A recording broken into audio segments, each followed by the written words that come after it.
दीप कुमार कह रहे हैं मैम पीसीबी का एक साथ दिन में क्वेश्चन नहीं कर पाते हैं, प्लीज बता दो। कोई बात नहीं, दो के कर लो, लेकिन हफ्ते में कम से कम एक दिन ऐसा जरूर होना चाहिए जब आप फुल लेंथ मॉक टेस्ट दें। जब तक आप इस तरीके के फुल लेंथ मॉक टेस्ट नहीं देंगे, अपने हाथ से लिखेंगे नहीं, ओएमआर नहीं भरेंगे, तब तक आपकी तैयारी अधूरी है। देखो, ये मत सोचना कि सिलेबस खत्म करना है, बस रिवीजन करना है, बस नो।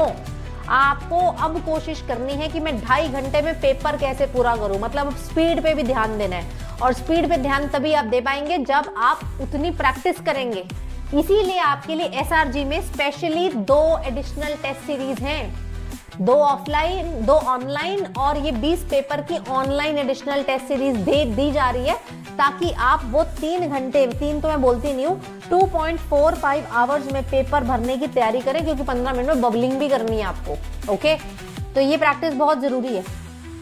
ओके, डॉक्टर श्वेता राय कह रही है मैम ओएमआर में स्ट्रैटेजिकल क्वेश्चन कैसे अटेम्प्ट करूं जिसमें नेगेटिव मार्किंग को अवॉइड करूं। वो रिवीजन से ही आएंगे, क्योंकि जब आप जितना रिवाइज करेंगे उतना कॉन्फिडेंस आपका जनरेट होगा।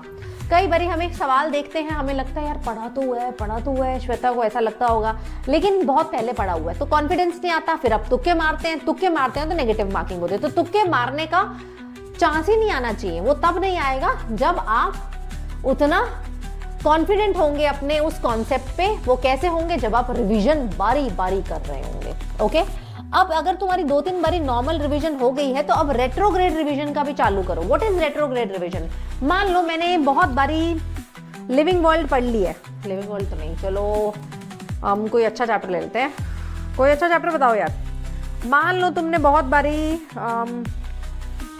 पीवाईक्यूज पढ़ लिए, नो सॉरी, कोई चैप्टर बताओ, इजी सा चैप्टर। अच्छा, मान लो तुमने बहुत बारी माइक्रोब्स पढ़ लिया, ठीक है, अब तुम्हारा मन नहीं है उसको पढ़ने का, दैट इज ओके। आप सीधा उसका टेस्ट दीजिए, ठीक है, टेस्ट दीजिए। टेस्ट में फॉर एग्जांपल आपने यहाँ पे माइक्रोब्स का सवाल देखा, ठीक है, माइक्रोब्स का सवाल देखा, एंड माइक्रोब्स का सवाल देखकर आप कह रहे हैं कि भाई मुझे ना याद नहीं आ रहा, तो यहां से आप सवालों से अब उल्टा रिवाइज करेंगे। जो गलती करेंगे उस वाले कॉन्सेप्ट को आप दोबारा रिवाइज करेंगे। मान लो वो कॉन्सेप्ट एसटीपी का था, तो एसटीपी को आप जाके दोबारा दे देंगे। जो इजी चैप्टर है उसमें रेट्रोग्रेड रिवीजन करेंगे, लेकिन जो डिफिकल्ट है, जिस पे तुमको अभी थोड़ा सा कम कॉन्फिडेंस है, वो पहले रिवाइज करके बाद में टेस्ट देंगे, ठीक है।